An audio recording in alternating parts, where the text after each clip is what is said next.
Selamat malam untuk kita semua. Salam jumpa dan jumpa lagi di malam hari ini.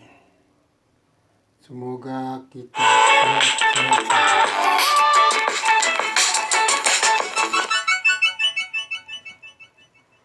Pak wartawan, silakan. Di dalam perjalanan hidup, kita pasti mengalami banyak hal, termasuk dengan perlakuan dari orang lain, terkadang sangat baik dan terkadang juga sangat menyakitkan dengan memberikan sebuah hinaan atau merendahkan kita. Kemudian apa yang harus kita lakukan? Apakah kita harus menangis atau memendam perasaan dendam? Tapi alangkah baiknya kita hadapi orang yang menghina dan merendahkan kita dengan cara yang elegan seperti berikut ini. Yang pertama, mulailah tunjukkan kualitas diri Anda. Sebuah hinaan itu, bagaimanapun juga terasa sangat menyakitkan buat kita. Dan untuk menghadapi hinaan seperti ini, jelas bisa menguras emosi kita. Bahkan kita menjadi sangat marah. Tapi marah bukanlah pilihan.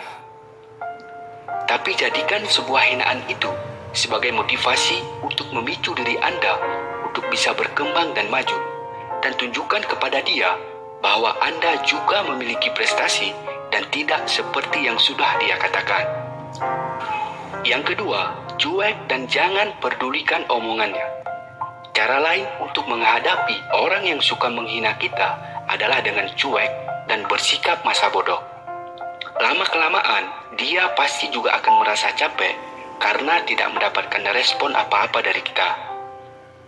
Dengan perilakumu yang seperti ini akan membuat dia merasa kesal dan lama-lama dia juga akan berhenti menghinamu. Tunjukkan bahwa dirimu itu tidak terpengaruh terhadap hinaan yang selama ini dia katakan. Yang ketiga, tunjukkan kelebihan yang kamu punya. Karena setiap manusia itu pasti memiliki kelebihannya masing-masing. Kemudian mulailah untuk mencari kelebihan apa yang kamu punya. Tanyakanlah pada dirimu sendiri, apa talenta yang kamu miliki. Apabila kamu merasa sudah mempunyai talenta, kembangkanlah talenta tersebut agar bisa menjadi kelebihanmu yang membuat orang lain tidak bisa menghina dan merendahkan lagi karena kelebihan yang kita punya. Yang keempat, balas hinaan itu dengan sebuah kesuksesan. Mulailah berpikir untuk bisa bangkit dan pelajari lingkunganmu, hal apa yang bisa kamu lakukan untuk bisa sukses. Kemudian mulailah bergerak dan tekadkan dalam hati bahwa kamu harus bisa menjadi orang yang sukses. Berjuanglah sekeras apapun itu. Kamu harus bisa menjadi orang yang sukses dan membanggakan. Karena cara untuk membungkam mulut orang-orang yang menghinamu adalah dengan sebuah kesuksesan yang bisa kamu raih. Terima kasih untuk semua teman-teman yang sudah menonton. Semoga video cara menghadapi orang yang menghina dan merendahkan kita bisa menjadi motivasi buat kalian semua. Silakan komentar jika ada yang ingin ditanyakan. Silakan Pak Polisi. Lalu jelaskan yang membuat Anda malu apa dari konteks dan konten yang disampaikan si tertuduh itu. Yang membuat Anda malu apa?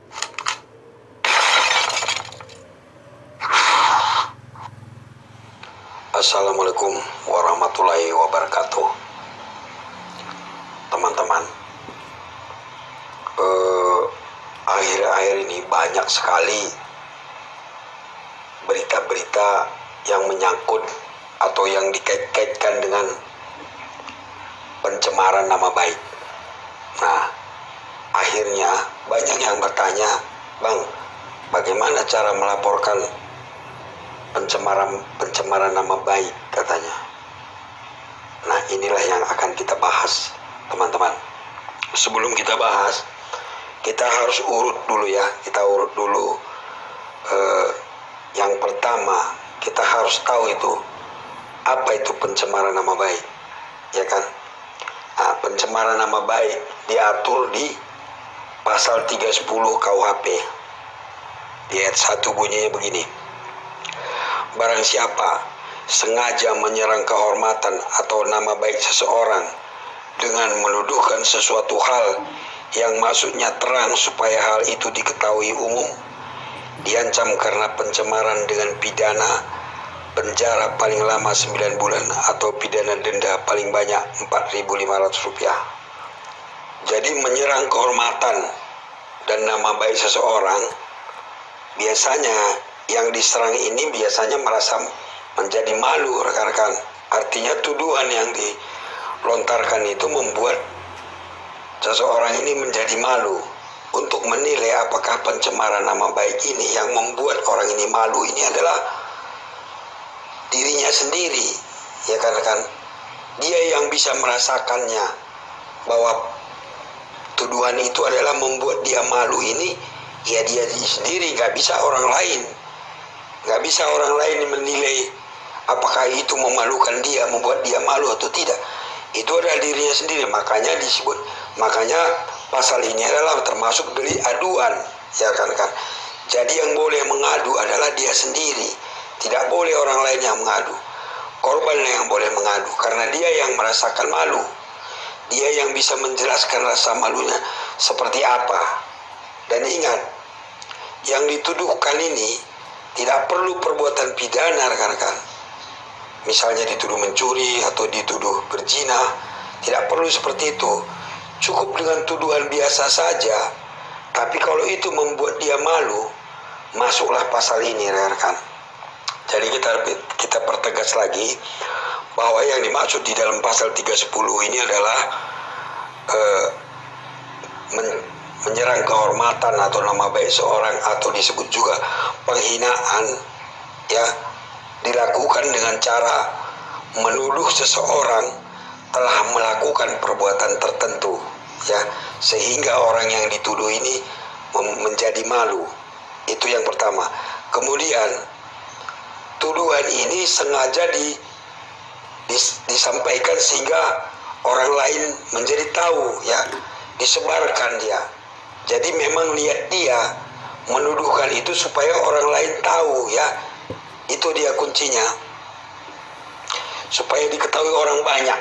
Nah, itu dia. Jadi seperti di pasal tadi, menyerang kehormatan orang, menuduh dengan cara menuduh seseorang melakukan sesuatu, dan nyata-nyata tujuannya melakukan ini adalah supaya orang lain tahu, supaya orang banyak menjadi tahu.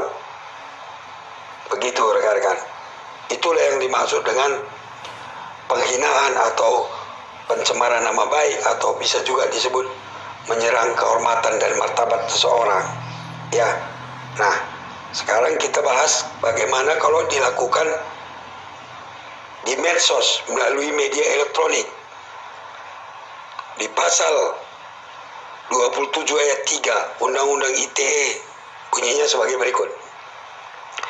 Setiap orang dengan sengaja dan tanpa hak mendistribusikan dan atau mentransmisikan dan atau membuat dapat diaksesnya informasi elektronik dan atau dokumen elektronik yang memiliki muatan penghinaan dan atau pencemaran nama baik, ya.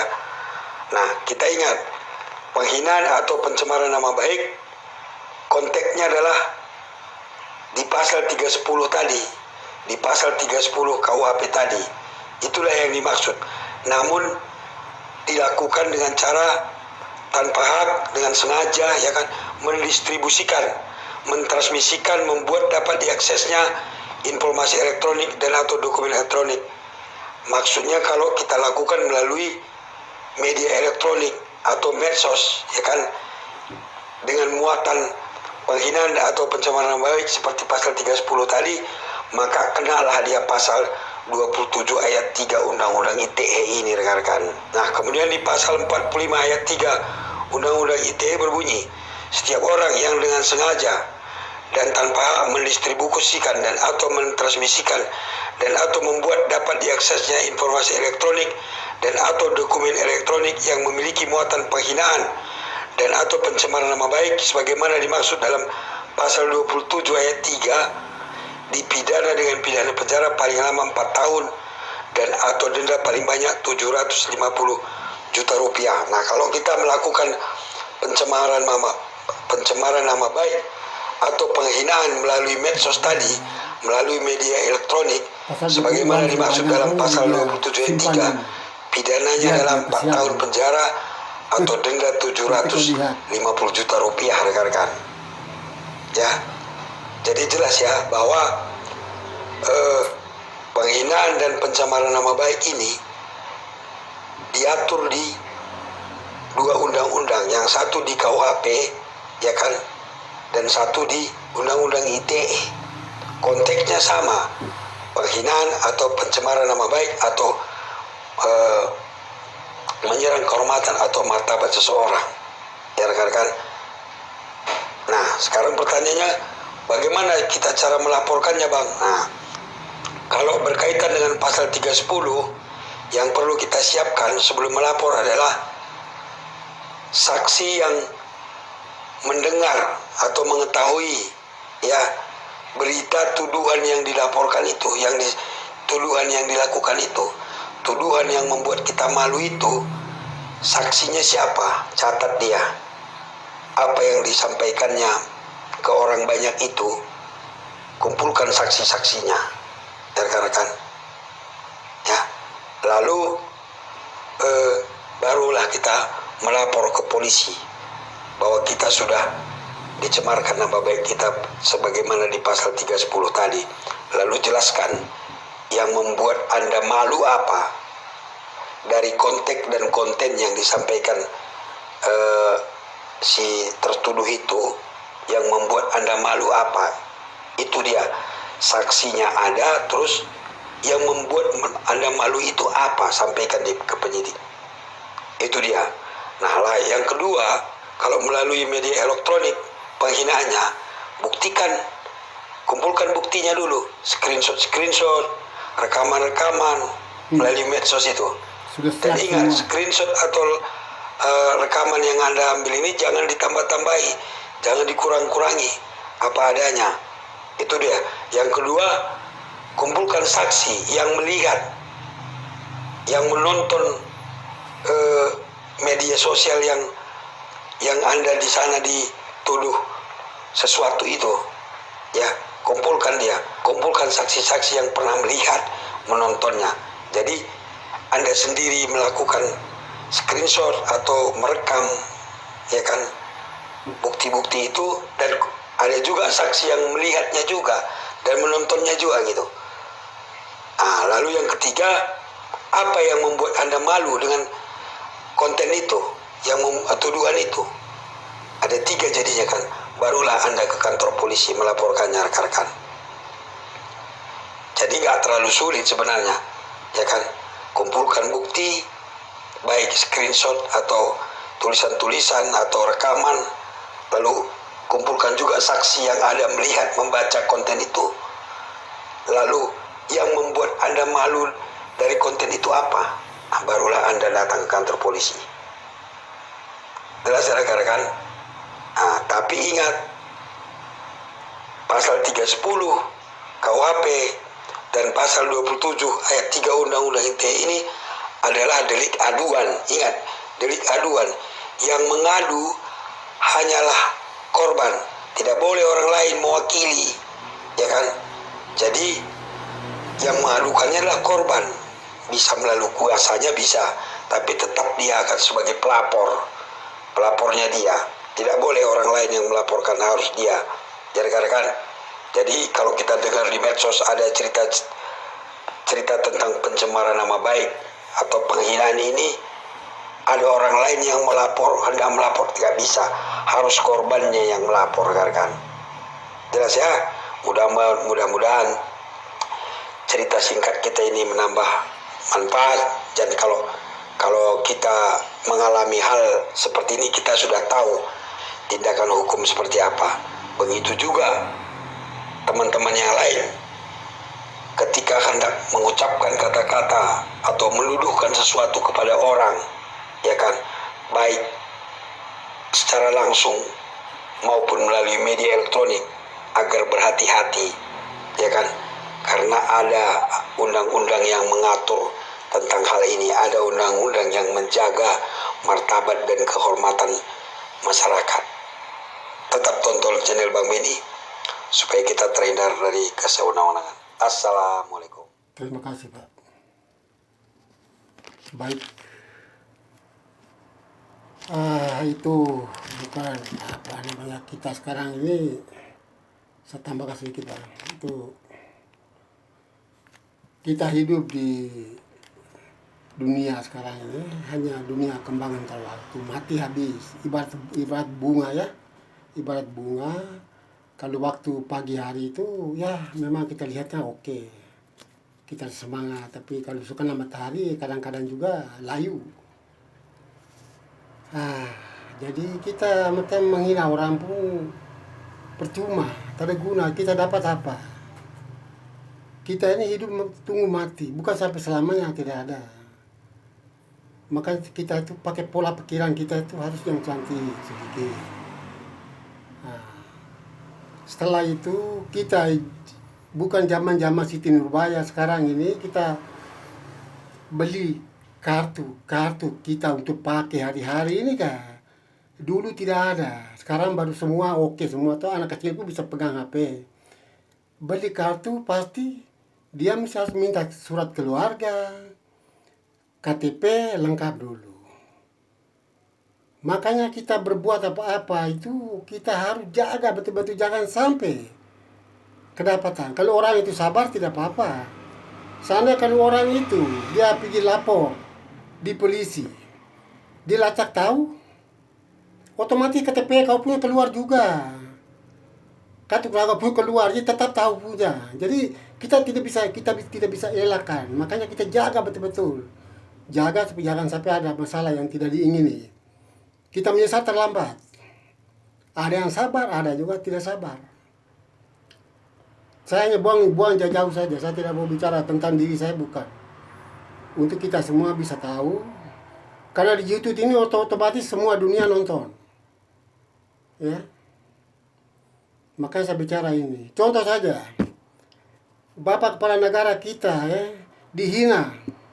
Tidak sampai 3 hari tangkap. Sekarang alat canggih. Jadi kau pakai tukar nama lain sampai 3-4 nama ke buat YouTube baru, itu juga nama kau itu orang tahu semua di dalam itu. Sebetulnya sudah tahu. Masa mereka tidak tahu?